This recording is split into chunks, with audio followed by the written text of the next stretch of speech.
guys, I'm Moriarty. This is Unabridged, and I'm here to talk to you about the books that I read in the month of August. Yes, I know it is the middle of September.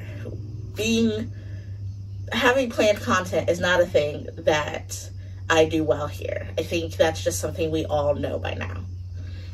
Let's get into the books that I read in August. August was the best reading month of the year so far. I put away 11 graphic novels and books. 11. Yeah. So there are gnats. So let's get into them. The first 5 books that I read of the month were all by the same person. They're all part of the Dead End Drive-In murder mystery, like cozy mystery series. They were all really, really good. Like, I really, really liked them. I read them back to back to back to back. I think at the most they had maybe 200 pages. Super easy reading. I loved the sisters. It basically follows 2 sisters, an older sister who is like, I know all, listen to me, I'm going to take you places, and then a younger sister who is more fancy free. The older sister gets into some financial situations to where she cannot complete her college education in Colorado, and she comes back to their small town in Louisiana to room with her sister until she can get back on her feet. Her sister has a thriving business called the Dead End Drive-In, and she shows old black and white and Universal movie monster films. She has a restaurant. She has dessert. They get all dressed up for every movie premiere. Like, it's a great time. I loved that aspect of it. So I read books 1 through 5. I don't remember. So this is the thing. The longer you wait, the less you remember. So I don't remember what they're all called, so I'm just going to lay them here. But in the first one, you have a ghost. In the second one, like in every novel, the body count climbs, and you have some paranormal suspense thrown in, which is pretty great. I love when you have a little bit of supernatural in your murder mystery. It's always a fun time. So, and it was something that I wasn't sure I was gonna like, but I read all 5 of them in succession, quick succession. I'm pretty sure I managed 1 a day, and I loved them. I was so sad when I realized that there weren't any more coming out. And yeah, that blows. The next book I read on my, the next book that I read in August was In My Dreams I Hold a Knife by Ashley Winstead. I actually filmed my reaction after I read it, so I'll post that here and then I'll come back. It is currently 10:36 p.m. and I have finished my 4th novel of August. And can we just get a round of applause, because I told you it was the 11th and I'm already on book 4 for the month. 1 more book, and no, I'm even with all the books that I read in the month of July, and it's only been 11 days in the month, so I'm pretty proud of myself. I also just wanted to show off this adorable giant Snorlax that I got from GameStop. I saw him and I knew I was not going to leave without him. Okay, back to book stuff. The book that I finished is In My Dreams I Hold a Knife by Ashley Winstead. I've actually heard a lot of really good things about this book, but one of the main things that kind of turned me off from getting it is that it's adult fiction, and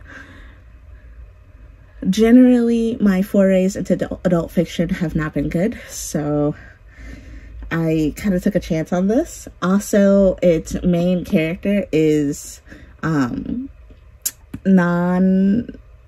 like a dislikable main character and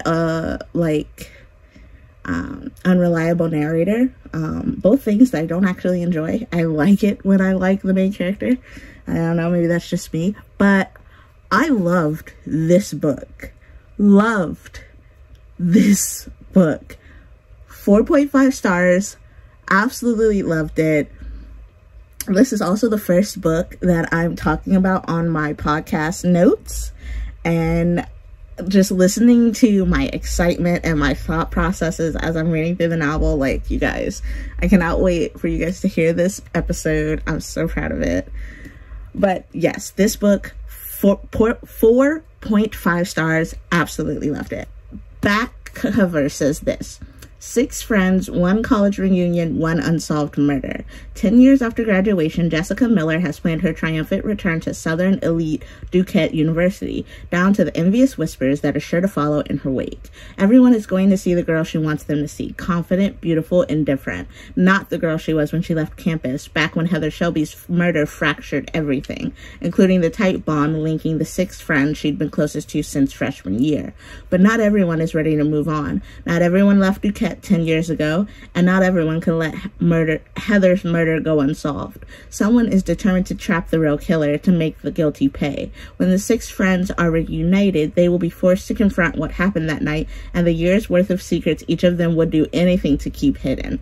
Told in racing dual timelines with a dark campus setting and a darker look at friendship, love, obsession, and ambition, In My Dreams I Hold a Knife is an addictive, propulsive read you won't be able to put down. They did not lie. I literally had to force myself to slow down because I would have eaten this book alive. I started on Monday the 8th, and I read a little bit every day until I finished the last, like, quarter tonight because I could not put it down. Once I started, I had to know how it ended. So Jessica Miller is your main character. You've got a group of 6 friends: Mint, Coop, Caro, Frankie, Jack, and Heather, and together they make the East Hall 7, which is a play on words of the dormitory that they all stayed in. And they all have different dreams and different passions, and you're in college, and it was very nostalgic. I loved the way it was written, like the prose, and it was perfect. It was beautifully written. I didn't have any problems comprehending it, so it wasn't like haughty or pretentious. Like, it was just really fucking good.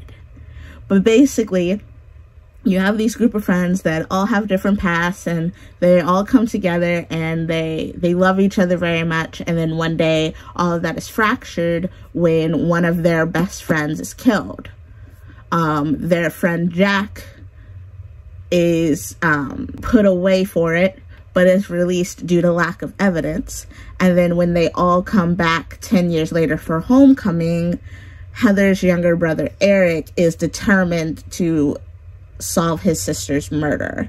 And it's told in like 2 different timelines. So like now, which normally follows Jessica but can follow others, and then the past college timeline, which follows the entire group as a whole, and then also can follow certain characters like Mint or Courtney. And it's just really interesting to see like their mindset and how things work and the clues that she sets up. I do have to admit, I knew who killed Heather before it was told, so I'm not saying that it has a predictable culprit, but if you follow along with the clues, you're gonna figure it out before she tells you, and some people don't like that, so I thought I'd let you know. Triggers: if you've ever been in a relationship with a narcissist, or you've ever been verbally assaulted, trigger warnings for this novel. But other than that, thoroughly loved it. Oh, one thing that I thought was super interesting in this novel is that it has a content warning. So this is the inside cover, and then right after that, there's a content warning for physical and sexual violence, which I thought was interesting. I've never read a book that comes with its own trigger warnings, so it lets you know up front. I'm letting you know, please read it, super great, but it does include those things in it. A lot of the novel, like, had me drawn in. Like, even though it's reality based, it's not fantasy, she definitely has created this little world, and every chapter pulls you in deeper, deeper, deeper until you can't get out, and it's amazing. So good. So good. It's so good. Oh my god, you guys, you have to read it. If you're looking for spoilery type stuff, that's going to be in my notes episode, so make sure to check that out. The page can be found on my website, and I will leave a link in the comments, like the description box below. Thanks so much for watching, and I'll see you next time. The next book, so that's 5 plus knives, that makes 6, 7, 8, 9, 10, 11. What is Marvel Meow by Now Fuji? It is an art book, kind of graphic novel, comic compilation, and all of the art is like the cutest thing you've ever seen. Like, it's amazing. They talk about different like Marvel characters in it, and they all have these little adventures with Captain Marvel's cat Chewie. Yeah, it's great. It's a great time. I gave it 5 stars. It was the cutest thing I'd read that month. It was great. The next thing I read was Cat Dad, King of the Goblins by Britt Wilson. It's a small little graphic novel, super indie. It wasn't bad. I really liked the diversity that was mentioned here. And your 2 main characters are 2 black sisters, and it's fantasy. And their mom is black and a witch. It was great. It was a fun time. I had lots of questions. I don't know if this is a continuation of something else that I should have read before I hopped into this. I gave it a 3.5 because I just had so many questions at the end, but it was a really enjoyable time. The next thing that I read was Capture Creatures by Gibson and Drystant. Way back when I actually bought like the first 3 issues of this when it was a running comic. I wonder if I still have them somewhere. But yeah, I literally like could never find it anymore. I didn't know what was going on with it, and honestly I just kind of forgot about it. And then I found it at the library, and I was like, okay, I'm gonna finish this. I liked what it had going on, so I'm gonna pick it up, I'm gonna finish it. And I'm so glad I did, because it's adorable. So basically, you're following 2 characters, and they meet a red panda that has fire on its head. It's basically like Pokemon. You have 2 characters that set out to adventure and explore their community. There are all these different little creatures called capture creatures that live and do all kinds of different things. And you want to collect them all and hang out with them and stuff like that. There's no like battles, there's no Pokeballs, there's no like tournaments or anything. But they're an interesting cast of creatures that you will come to enjoy and love. Loved it. I think I gave it 4.5 or 5 stars. Now, the last 2 books, both graphic novels that I have wanted to read for a very, very long time, and I'm so excited that I actually got the opportunity. So the first one I want to talk about is Archival Quality. So this is written by Ivy Noel Weir and illustrated by Steens. Steens is a comic book artist that I know from Twitter. They're amazing. Their artwork is great. They are a joy to talk to on Twitter. It's a fun time. So when I finally saw this in the library, because I've literally wanted this for like ever, I picked it up. I did not know what I was getting into, and I'm so glad that I did it, because it was so much better than I ever could have expected. I knew it was a ghost story, but the direction in which the ghost story was taken was just phenomenal. It was phenomenal. 5 stars. Like, it was amazing. It was heart-wrenching. You were excited for your characters to succeed. It was just a great time had by all. So you are a archivist who is having a little bit of a rough go. She's really down, like, mentally, and she gets this new archivist position at a medical museum where she's taking photos and organizing them and just basically making it a more digital database kind of thing. She lives on the museum campus, and all of these, like, strange things begin to happen to her. She wakes up in places where she wasn't, where she didn't go to sleep at.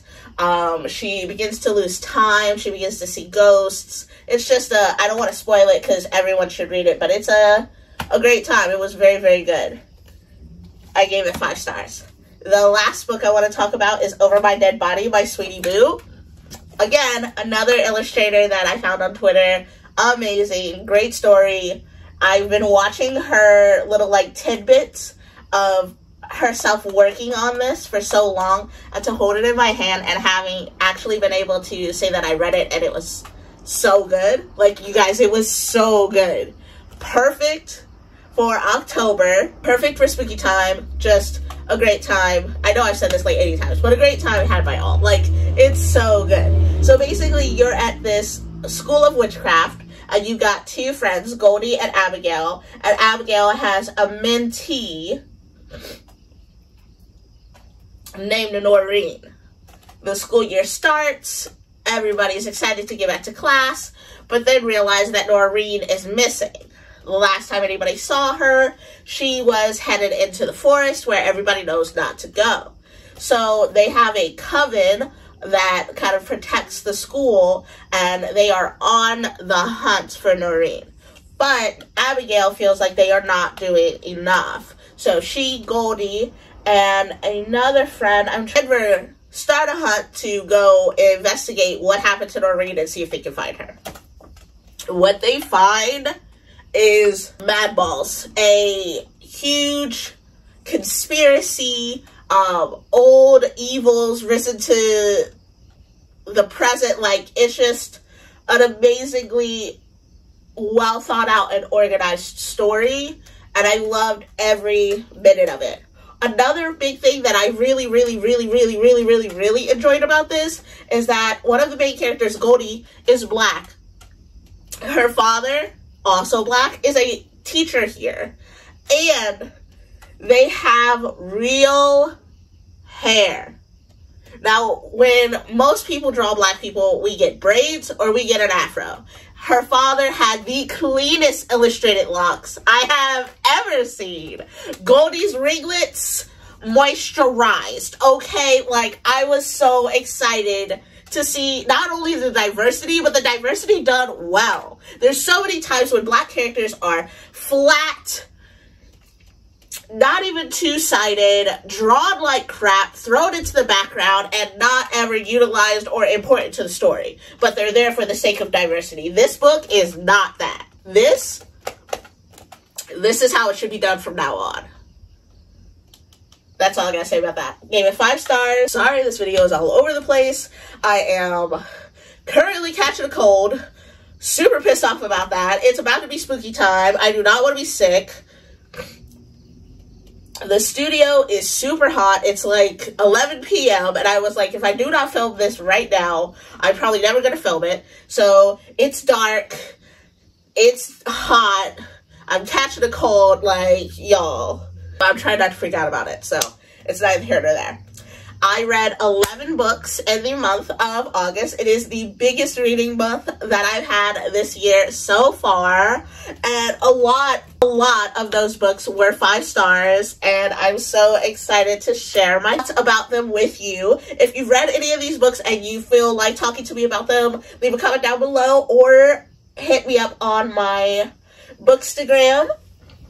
I also want to let you know that I am starting a buddy read with Brynn of Sarah of, I will put their social medias up here. We are starting book 2 of A Good Girl's Guide to Murder by Holly Jackson, Good Girl, Bad Blood. I was so excited to read this with my girls and tell you what we thought about it when we're done. I loved loved A Good Girl's Guide to Murder, so I'm so excited to experience the next step. I have all 3 books, so hopefully 2 will be really good, and then I will hop right into 3. For October, I know September's not over yet, but for October, I want to let you know up front that I am going to do a reread of the Manicula series by James Howell, and I would love for you to join me. So just make sure to keep a lookout for that video, because I'll have a whole video about it up shortly. And thank you so much for listening to me ramble about books that I read, and I will see you next time. Peace out.